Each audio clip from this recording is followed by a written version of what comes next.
igsuon, ayaw jud ikumpara ang imong kaugalingon ngadto sa uban. Tungod kay iya-iya jud tag mga dagan sa kinabuhi.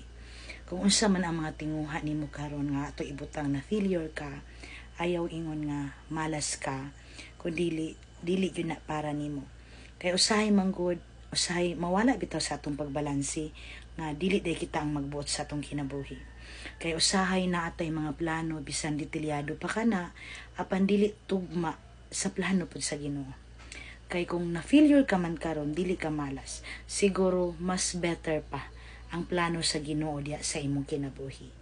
Mao nang laban lang sa kinabuhi. Ayaw ka discourage kung naapa kay gipangayo karon then wala pa nagihatag sa Ginoo. Maybe dili pa siguro ang tamang panahon. Baka gisukod lang pud niya ang atong pagpaabot, kantigo ba gyud ta maghulat. Dayon always remember gyud nga kung nindot tag plano, mas pinakanindot gyud ang plano sa Ginoo.